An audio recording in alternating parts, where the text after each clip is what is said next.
Hello, आज हम आपको कोऑर्डिनेशन कंपाउंड के बारे में बताएंगे। कोऑर्डिनेशन कंपाउंड के बारे में बताएंगे। आप लोग सभी कोई क्लास में आ गए? Hello, good afternoon. हाँ, गुड आफ्टरनून। अब आप लोग जो है, आपको हम सबको म्यूट कर दे रहे हैं। हल्ला नहीं कीजिएगा, आराम से सुनिएगा क्लास को। ठीक है सर। हाँ, चलिए आप लोग अपना अपना यदि यह वीडियो बंद कीजिए। सुनिए, कोऑर्डिनेशन कंपाउंड के बारे में आज हम आप लोग को बताएंगे। समन्वय यौगिक के coordination compound, coordination compound, coordination compounds जो होगा वह कोऑर्डिनेशन से, कई कंपाउंड के कोऑर्डिनेशन से कंपाउंड का निर्माण होगा और यह कॉम्प्लेक्स कंपाउंड होता है। कॉम्प्लेक्स कंपाउंड जटिल यौगिक का निर्माण करेगा। जैसे जो कंपाउंड्स होते हैं वह दो प्रकार के होंगे, एक डबल साल्ट्स और एक होंगे कॉम्प्लेक्स साल्ट। तो हम जानेंगे कि डबल साल्ट्स में जैसे K2SO4 इंटू Al2SO4 का होल 3 इंटू 24H2O, फिटकिरी पोटास एलम का यह सूत्र हो गया, फिटकिरी का सूत्र हो गया पोटास एलम। उसके बाद में KCl into MgCl2 into 6H2O, यह कार्नालाइट हो गया, कार्नालाइट। यह डबल साल्ट्स हो गए। तो डबल साल्ट्स और एक कॉम्प्लेक्स साल्ट्स होते हैं जैसे K4FeCN का होल 6। अब जरा गौर से दोनों में अंतर समझिएगा। यह हो जाएगा डबल साल्ट्स, डबल साल्ट। यह हो जाएगा हमारा कॉम्प्लेक्स साल्ट। अब दोनों में अंतर समझिएगा। डबल साल्ट्स का एग्जिस्टेंस, अस्तित्व केवल सॉलिड रूप में रहता है। सॉल्यूशन में जाकर के यह आयनित हो जाते हैं, आयन में टूट जाते हैं। लेकिन हमारा जो कॉम्प्लेक्स साल्ट्स जो है, यह कॉम्प्लेक्स साल्ट्स यानी जटिल लवण जो है वह सॉलिड में और सॉल्यूशन में अपना अस्तित्व को बरकरार रखते हैं और ये आयन में नहीं टूटते हैं। अंतर समझिएगा। डबल साल्ट्स जो हैं वह आयनित हो जाएंगे, आयन में टूट जाएंगे। जैसे पोटेशियम सल्फेट है, एल्युमिनियम सल्फेट है, तो यहाँ पर यह टूट जाएगा 2K+ SO4 2- और एल्युमिनियम 3+ ये आयन में टूट जाएंगे। कार्नालाइट है, वो भी टूट जाएंगे, K+ में टूट जाएंगे, मैग्नीशियम +2 में और क्लोरीन Cl- में टूट जाएंगे, आयन में टूट जाएंगे। लेकिन हमारा कॉम्प्लेक्स साल्ट्स जो होगा वह हमारा आयन में नहीं टूटेगा। कहने का मतलब है कि ये जो जटिल लवण है, कोऑर्डिनेशन साल्ट्स हैं, वह या तो सॉलिड होगा या सॉल्यूशन होगा, उसमें उनका अस्तित्व जो है बरकरार रहेगा। अब हम जानेंगे कि ये जो कॉम्प्लेक्स जो साल्ट्स बनाते हैं वह कोऑर्डिनेशन से बनाते हैं। कोऑर्डिनेशन बॉन्ड्स होता है इसमें, और कोऑर्डिनेशन बॉन्ड से ये साल्ट का निर्माण करते हैं। जैसे K4FeCN का होल 6, इसमें यह बड़ा कोष्ठ जो है उसके पहले वाला जो होगा एलिमेंट्स, वह एलिमेंट्स जो है धनात्मक मंडल यानी पॉजिटिव जोन में कहलाएगा, पॉजिटिव जोन कहलाएगा। आयरन जो है वह सेंट्रल मेटल कहलाएगा, केंद्रीय धातु परमाणु। यहाँ पर यह कहलाएगा केंद्रीय धातु परमाणु कहलाएगा। ये जो साइनाइड्स हैं वह लिगेंड्स कहलाएंगे, लिगेंड्स। और यह नंबर्स है, नंबर्स ऑफ लिगेंड्स है, यह समनव्य संख्या, समनव्य संख्या कहलाएंगे, कोऑर्डिनेशन नंबर कहलाएंगे।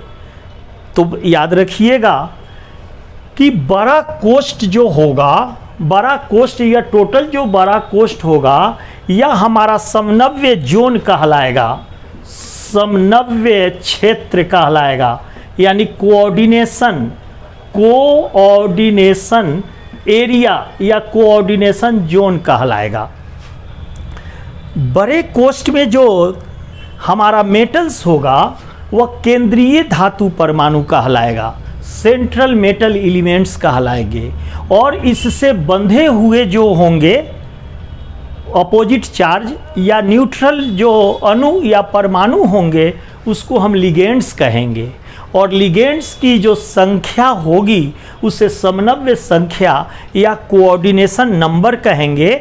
और बड़ा कोष्ठ के पहले वाला पॉजिटिव जोन होगा। अगर मान लो यहाँ पर कोई और दूसरा एलिमेंट्स होता, अगर जैसे CO NH3 का होल 6 और Cl3, तो यह निगेटिव जोन कहलाएगा, निगेटिव जोन कहलाएगा।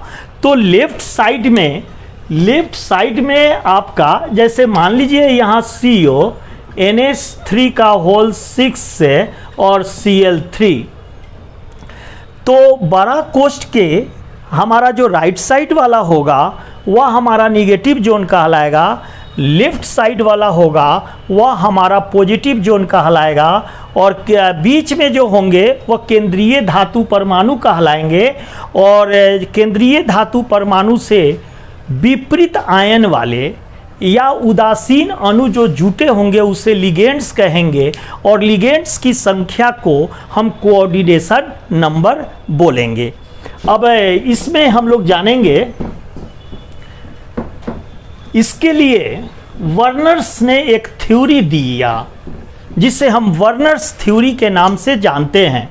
1892 ईस्वी में वर्नर ने एक सिद्धांत का प्रतिपादन किया जिसे हम वर्नर्स सिद्धांत के नाम से जानते हैं, वर्नर्स थ्योरी के नाम से हम जानते हैं।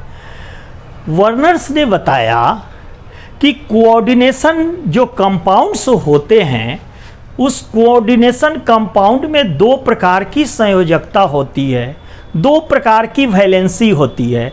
एक पहला होता है प्राइमरी वैलेंसी, जिसको हम बोलते हैं प्राथमिक संयोजकता, प्राथमिक संयोजकता। और दूसरा है सेकेंडरी वैलेंसी, इसको लिखते चलिएगा आप लोग। सेकेंडरी वैलेंसी को हम बोलेंगे द्वितीयक संयोजकता, द्वितीयक संयोजकता। एक बार और सुनिए, अल्फ्रेड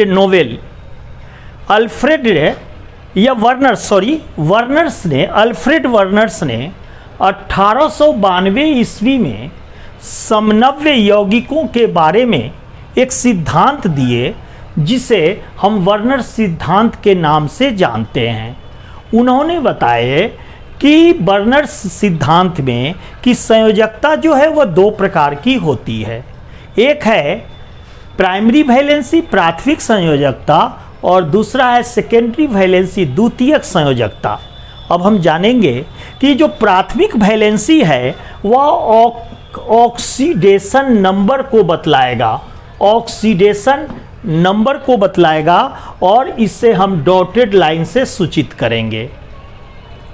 सेकेंडरी वैलेंसी जो है वह हमारा कोऑर्डिनेशन नंबर को बतलाएगा, कोऑर्डिनेशन नंबर को बतलाएगा, और इसे सॉलिड लाइन से सूचित करते हैं।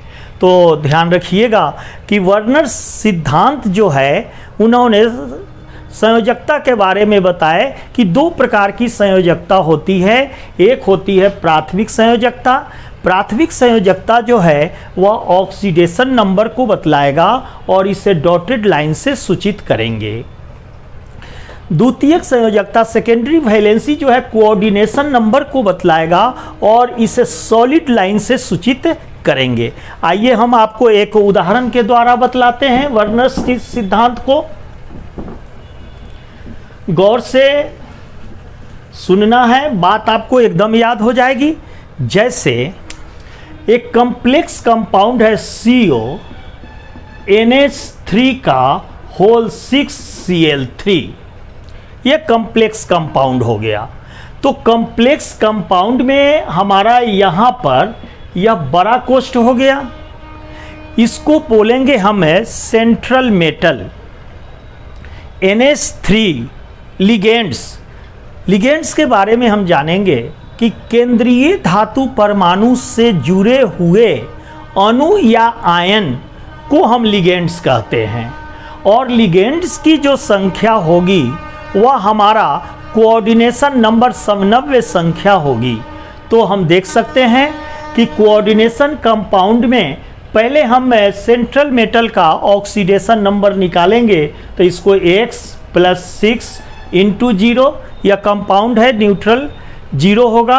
अब +3 × क्लोरीन -1 अब बराबर 0, तो X - 3 बराबर 0 और X बराबर हो जाएगा +3, और इस कोऑर्डिनेशन कंपाउंड का ऑक्सीडेशन नंबर कोबाल्ट का हो जाएगा +3।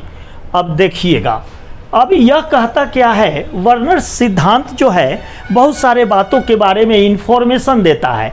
पहला देता है ऑक्सीडेशन नंबर के बारे में, तो ऑक्सीडेशन नंबर 3 हो जाएगा। दूसरा यह सिद्धांत बताते हैं कोऑर्डिनेशन नंबर के बारे में, तो नंबर्स ऑफ लिगेंड्स को कोऑर्डिनेशन नंबर बोलेंगे, तो यहाँ 6 हो जाएगा। और तब यह बताया जाता है कि आयन के बारे में कि इसमें आयन कितने हैं, तो हम देख सकते हैं कि यह टोटल कंपाउंड्स जो है 1 है और Cl3 है, तो यह बना देगा CO NH3 का होल 6 से और 3Cl-, Cl3 बनेगा 3Cl-, तो यह टोटल आयंस 3 I1 हो जाएगा 1, तो यह हो जाएगा 4।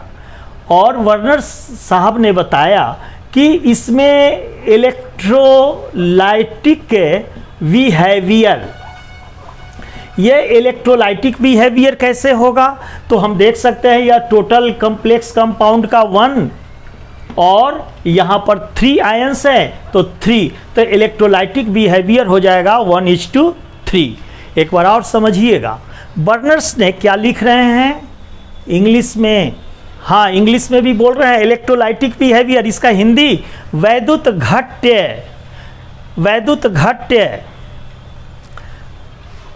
घट्य बोलेंगे बुआ।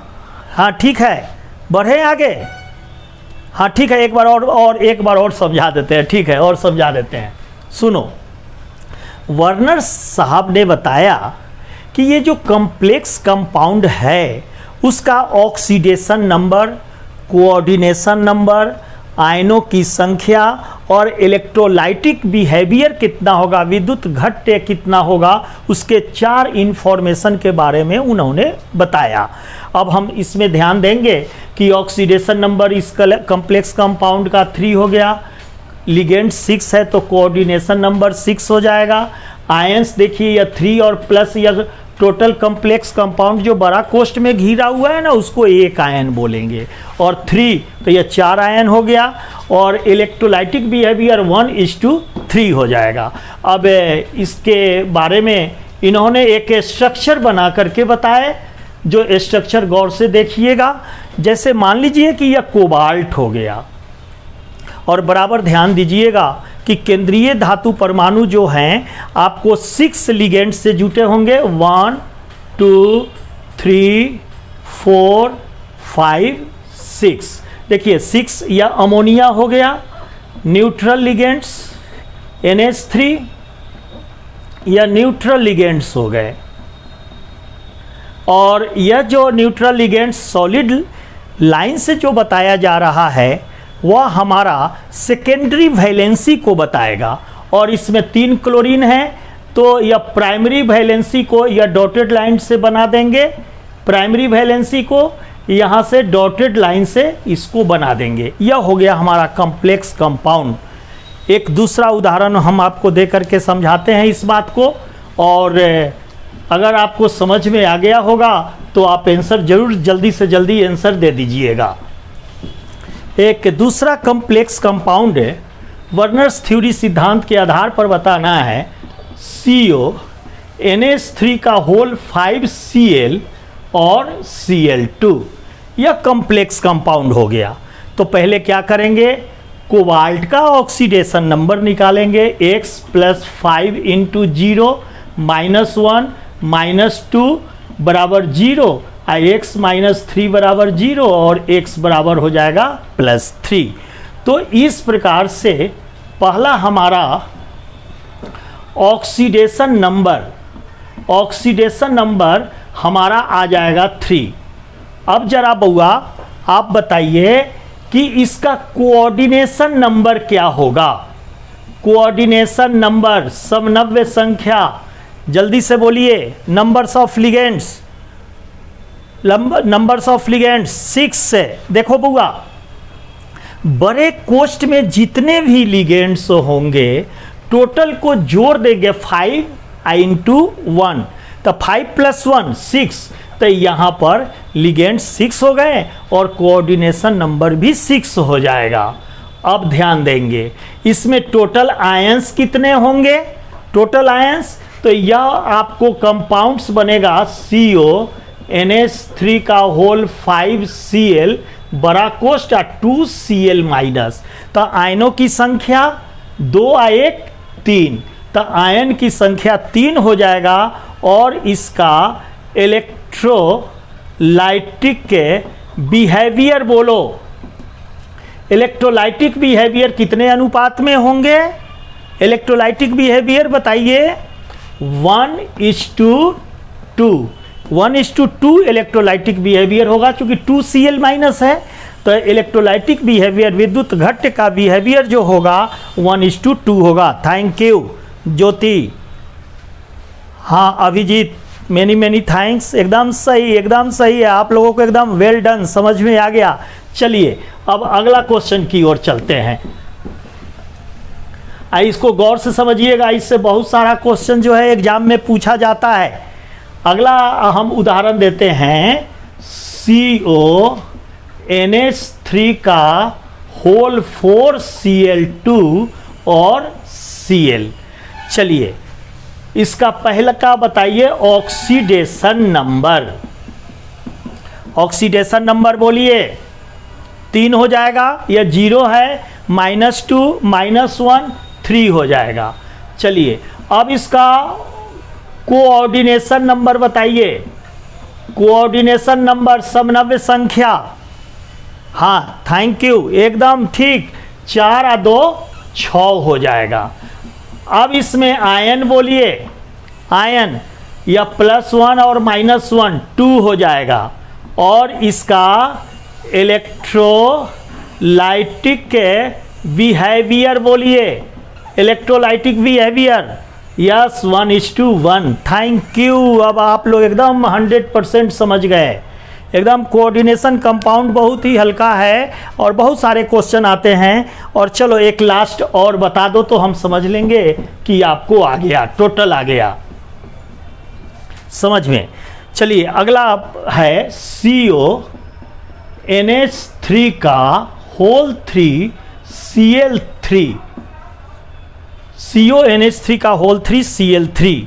तो जरा आप बताइए इसका oxidation number, oxidation number 3, coordination number बोलो, कोऑर्डिनेशन नंबर 6। Thank you. इसके बाद में आयन बताइए, आयन कितने हैं, 0, इस पर कोई आयन नहीं है, 0। और इसका इलेक्ट्रोलाइटिक बिहेवियर भी हो जाएगा 0। इलेक्ट्रोलाइटिक, चूंकि आयंस जब नहीं है तो इलेक्ट्रोलाइटिक बिहेवियर भी इसका 0 होगा। अब इसको जरा ध्यान देंगे, जब स्ट्रक्चर बनाएंगे तो थोड़ा सा देखिएगा। जैसे यह कोबाल्ट हो गया, और हमको इसमें 1 2 3 4 5 6 लिगेंड्स लाने हैं। तो अमोनिया 3 है, NH3 NH3 NH3, 3 अमोनिया है, और हमको 3 क्लोरीन इसके साथ जोड़ना है, तो Cl3 ऐसे जोड़ देंगे और इसको डॉटेड लाइन से ऐसे दर्शा देंगे, डॉटेड लाइन से। तो वर्नर्स ने बताया कि कभी कभी ऐसे भी कंपाउंड्स होते हैं जिसमें हमारा प्राइमरी और सेकेंडरी वैलेंसी एक साथ इन्वॉल्व हो जाता है, तो हमारा यह स्ट्रक्चर बन गया CONH3 का होल 3 Cl3।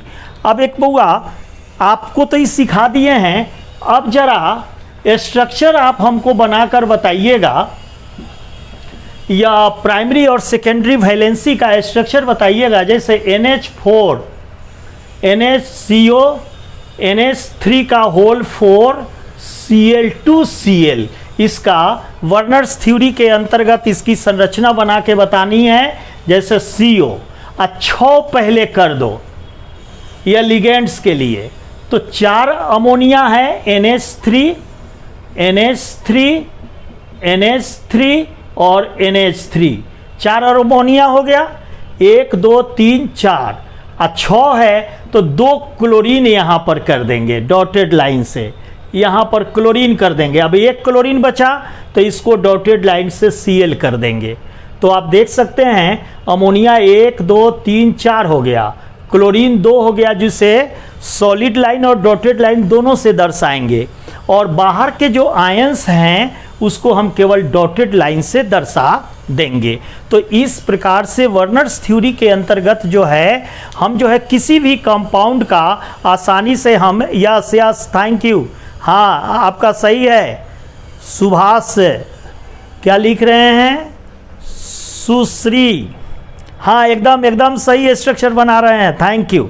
चलो एक चलते चलते एक और स्ट्रक्चर अगर आप बना देते हैं तो हम समझ लेंगे कि आपको यह क्वेश्चन वर्नर्स थ्योरी समझ में आ गया। जैसे CO NH3 का होल 5 Cl और Cl2, इसकी संरचना बनानी है, तो कैसे बनाएंगे? CO और हर हाल में 5 लिगेंड्स के लिए जगह दे देंगे, 1 2 3 4 5 6 लिगेंड्स के लिए हमने जगह दे दिया। अब क्या करेंगे, 5 अमोनिया है तो 1 2 3 4, 5 अमोनिया, 1 क्लोरीन है तो क्लोरीन को सॉलिड लाइन और डॉटेड लाइन से दर्शाएंगे, और यहाँ 2 क्लोरीन है तो 2 क्लोरीन को हम यहाँ पर डॉटेड लाइन से इस तरह से दर्शा देंगे। तो वर्नर्स थ्योरी के अंतर्गत हम आसानी से किसी भी कंपाउंड का हम स्ट्रक्चर जो है बना सकते हैं। तो क्या क्या आज हम लोगों ने सीखा? कोऑर्डिनेट कंपाउंड में एक पॉजिटिव जोन होगा बड़ा कोष्ठ के बाहर लेफ्ट साइड में, राइट साइड में निगेटिव जोन होगा, सेंट्रल मेटल होगा, उसमें लिगेंड्स होंगे, लिगेंड्स की संख्या को हम कोऑर्डिनेशन नंबर कहेंगे। उसके बाद में वर्नर्स थ्योरी साहब ने, वर्नर्स ने जो थ्योरी दिया, वर्नर्स थ्योरी 1892 ईस्वी में, जिस पर उनको नोबेल प्राइज मिला हुआ था, उन्होंने 2 प्रकार की सिद्धांत बताए। एक प्राथमिक संयोजकता, प्राइमरी वैलेंसी, जिसको हम ऑक्सीडेशन नंबर से सूचित करेंगे और वह डॉटेड लाइन से सूचित किया जाएगा, और एक उन्होंने बताया सेकेंडरी वैलेंसी। सेकेंडरी वैलेंसी जो होगा वह हमारा सॉलिड लाइन से सूचित होगा। तो इस प्रकार से हमारा जो आज का कोऑर्डिनेशन कंपाउंड जो है, मुझे आशा ही नहीं बल्कि पूर्ण विश्वास है कि आप लोगों को वर्नर्स थ्योरी एकदम 100% समझ में आ गया। और हम अगला क्लास जो हम कल लेंगे जिसमें हम लिगेंड्स के बारे में बताएंगे। ठीक है, थैंक यू।